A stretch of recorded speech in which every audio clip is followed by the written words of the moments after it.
मेरी शादी के बाद मैं अपने पति के साथ दिल्ली आकर रहने लगी। इसीलिए मैंने 22-23 साल की गूंगी लड़की को काम पर रख लिया। मेरे पति काफ़ी बार काम की चिंता के कारण या तो देर से घर आते या फिर कभी-कभी आते ही नहीं थे।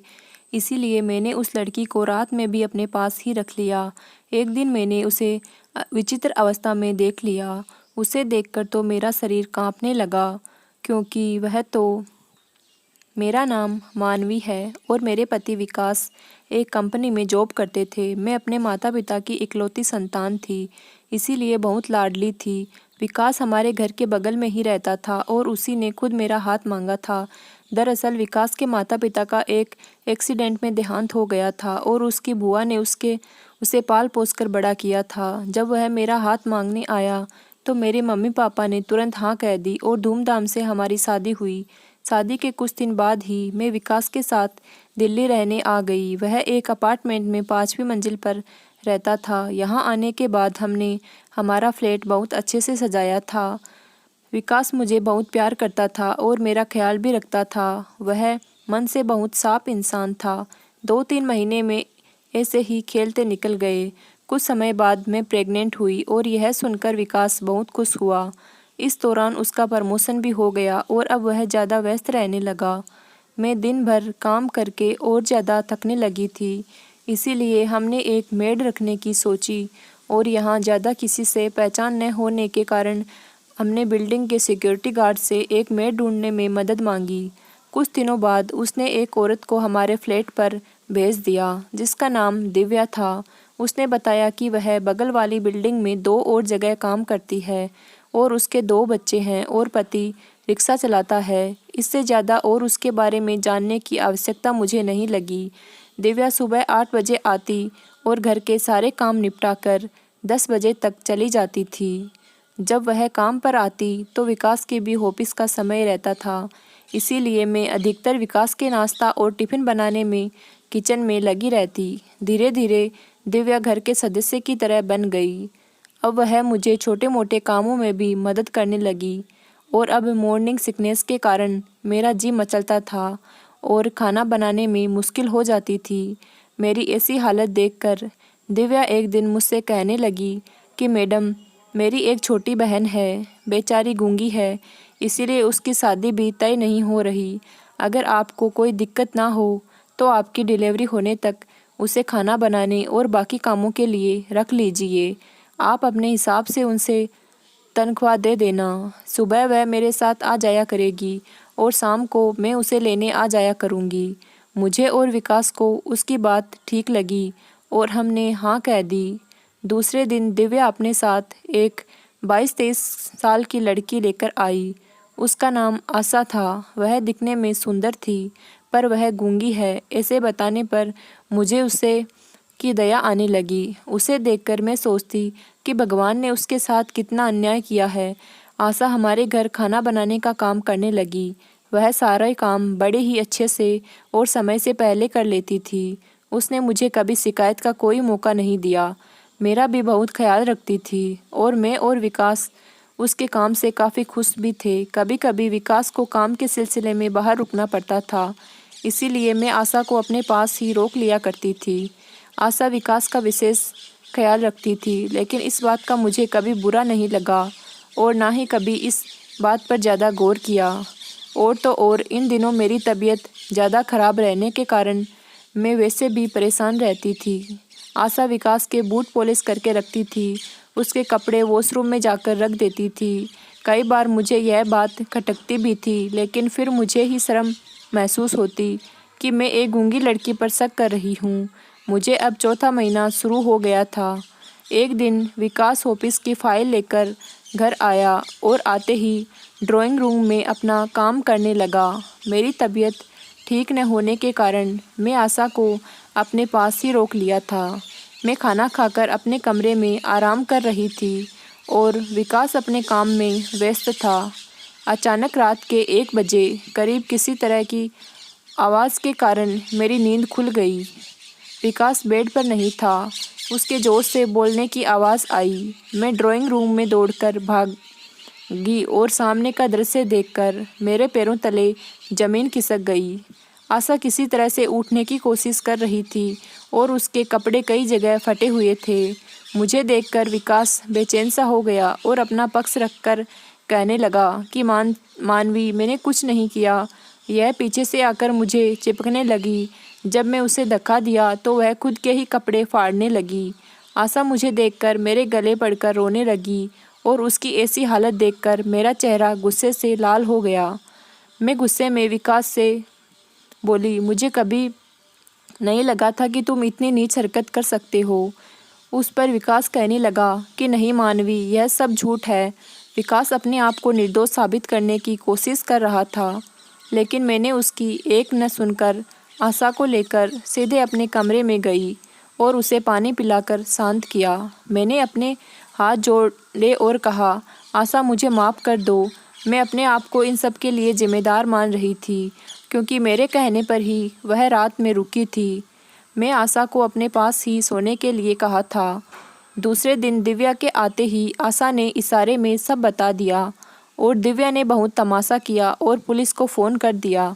मैं और विकास दिव्या को समझाने की बहुत कोशिश कर रहे थे। इस पर वह कहने लगी कि क्या मैडम, आप भी अपने पति को बचाने में लग गई। आशा की जगह अगर आपकी बहन होती तो। 10 मिनट में पुलिस आ गई। विकास पुलिस और दिव्या के सामने खुद को निर्दोष कह रहा था, लेकिन किसी ने उसकी एक नहीं सुनी। मैं सर पर हाथ रखकर सोफे पर चुपचाप बैठी थी। पुलिस ने विकास को थाने आने के लिए कहा। विकास बहुत डर गया था और पुलिस से विनती कर रहा था। फिर पुलिस ने विकास को 50,000 दिव्या को देने के लिए कहा और यह मामला ख़त्म किया। उस दिन से वह दोनों हमारे घर कभी नहीं आई और मैं विकास से बात करना बंद कर दिया था। एक सीधा दिखने वाला इंसान इतनी नीच हरकत कर सकता है, यह मैंने कभी सोचा नहीं था। मेरी उसके साथ रहने की बिल्कुल भी इच्छा नहीं थी, लेकिन मेरे बच्चे के कारण मुझे अपना निर्णय बदलना पड़ा। यह बात जब मेरे माता पिता को पता चली तो वह भी बहुत दुखी हुए। उसके 4-5 महीने बाद मैंने एक प्यारी सी बच्ची को जन्म दिया। इन 5 महीनों में बहुत शारीरिक और मानसिक कष्ट झेला। मेरे माता पिता मेरे पास रहने लगे थे और मेरी और मेरे बच्चे का ख्याल रखने लगे। विकास भी मेरा बहुत ख्याल रखता था, लेकिन उसने आशा के साथ जो किया वह मैं शायद कभी भूल भी नहीं पाऊँ। 2 महीने बाद जब मेरी तबीयत ठीक होने लगी तो मैं डॉक्टर की सलाह से बाहर पार्क में घूमने जाने लगी। वही मेरी स्कूल की सहेली रीना मुझे एक दिन मिली। एक दिन ऐसे ही बोलते बोलते उसने मुझसे कहा कि मैं घर काम के लिए एक लड़की रखी है, बेचारी गूंगी है। मैं डर गई। फिर बड़ी हिम्मत करके कहा, क्या नाम है उसका? आशा, मेरी मेड की बहन है। रीना की बात सुनकर मुझे थोड़ा डर लगने लगा। मैं सोचने लगी कि अगर दिव्या ने रीना को मेरे पति के चरित्र के बारे में पता चल गया तो वह क्या सोचेगी। इसीलिए उस दिन से मैं रीना से बात करना बंद कर दिया था। मैंने उसका फ़ोन तक नहीं उठाती थी। जब ऐसे ही बीतता जा रहा था, एक दिन मुझे मेडिकल से रीना मिली। उसके चेहरे पर किसी तरह का टेंशन था। वह बस औपचारिकता के नाम पर 2-3 शब्द बोलकर चली गई। फिर कुछ दिनों बाद वह मुझे पार्क में मिली। उसके चेहरे से वह बहुत बीमार और नाराज़ दिख रही थी। पहले तो उसने मुझे टालने की कोशिश की, लेकिन मेरे बहुत पूछने पर वह मेरे गले लगकर रोने लगी और फिर उसने सारी सच्चाई बताई।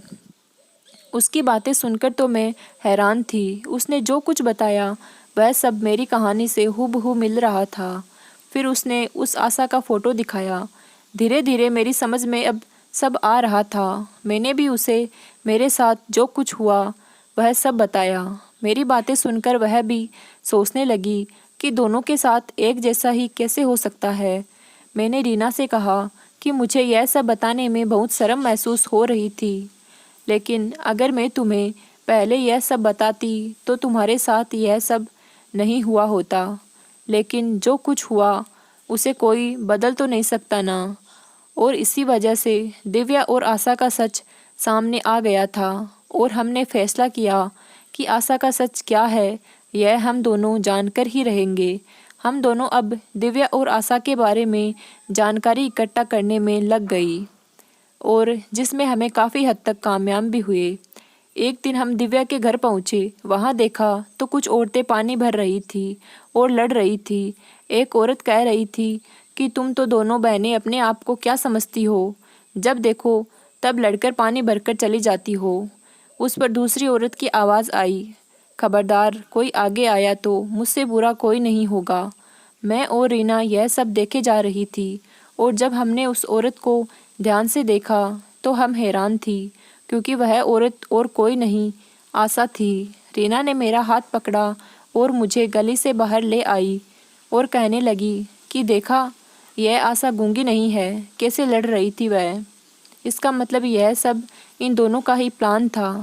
रीना का चेहरा गुस्से से लाल हो रहा था। उस पर मैंने कहा, उन दोनों ने हमें लूटा है और तो और अपनी गृहस्थी में भी आग लगाई है। इसके लिए उन्हें कभी माफ़ नहीं करेंगे। उन्होंने हमारी नज़र में हमारे पति को नीचा दिखाया। आज तक मैंने विकास को माफ़ नहीं किया था। शादी के बाद एक लड़की को जैसा पति चाहिए होता है, मुझे बिल्कुल वैसा ही पति मिला।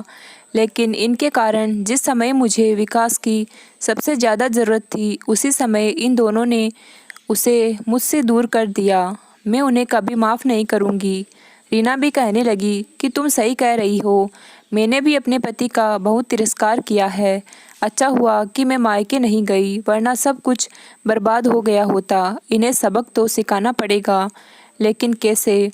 इन्हें पुलिस के हवाले कर देते हैं। तब रीना ने मेरा हाथ पकड़ा और कहा कि पहले हमें इनके खिलाफ सबूत इकट्ठा करने होंगे। अगर हम सीधे ही थाने पहुंचे तो यह हमें ही कह देगी कि हम झूठ बोल रहे हैं और हमारे पतियों को इस मामले में फंसा देगी, और यह बात सबको पता चलेगी तो उनकी कितनी बदनामी होगी। हम घर चलते हैं और देखते हैं आगे क्या करना है। हम घर पहुँचे और पहले अपने पति से माफ़ी मांगी। इस बात से वे बहुत खुश थे कि हमारे मन में उनके प्रति जो गलतफहमी थी वह दूर हो गई। हम चारों ने एक मीटिंग की और निर्णय लिया कि हम पुलिस की मदद से उनकी सच्चाई बाहर लाएंगे। फिर हम सभी पुलिस स्टेशन पहुँचे और उन्हें सब कुछ बताया। पुलिस कहने लगी कि पहले यह पता करना होगा कि वह दोनों अब कहाँ काम करती है। तहकीकात करने पर पता चला कि वह दूसरे शहर से हाल ही में आए हुए बंसल परिवार के यहाँ काम करती है। पुलिस ने बंसल फैमिली को सब बताया और इसमें मदद करने के लिए कहा। वह दोनों पहले तो बहुत डर गए थे और कहने लगे कि हम उन्हें काम पर से निकाल देंगे, लेकिन पुलिस ने उन्हें ऐसा करने से मना कर दिया। जैसे तैसे वह राजी हुए हमारी मदद करने के लिए। फिर पुलिस ने उनके घर छुपाकर कैमरा लगाया और उन दोनों बहनों ने वही नाटक किया जो मेरे और रीना के साथ किया था। लेकिन इस बार फ़र्क इतना था कि उनकी एक करतूत कमरे में रिकॉर्ड हो गई थी, और जो आदमी पुलिस बनकर मामला पैसे लेकर दफ़ा दफ़ा करने के लिए कहता, वह कोई और नहीं बल्कि दिव्या का पति ही था। पुलिस ने सबूत मिलते ही उन दोनों को गिरफ्तार कर लिया और जो रकम उन्होंने वसूल की थी वह भी उनसे ले ली और उन्हें धोखा देने के केस में जेल में डाल दिया। मैं भगवान का शुक्रिया किया कि मेरी गृहस्थी टूटने से बच गई, और अब मैं जीवन में कभी भी अपने पति पर अविश्वास नहीं दिखाऊंगी। इसी प्रकार की और कहानियाँ देखने के लिए मेरे चैनल को लाइक, शेयर एंड सब्सक्राइब ज़रूर करें। धन्यवाद।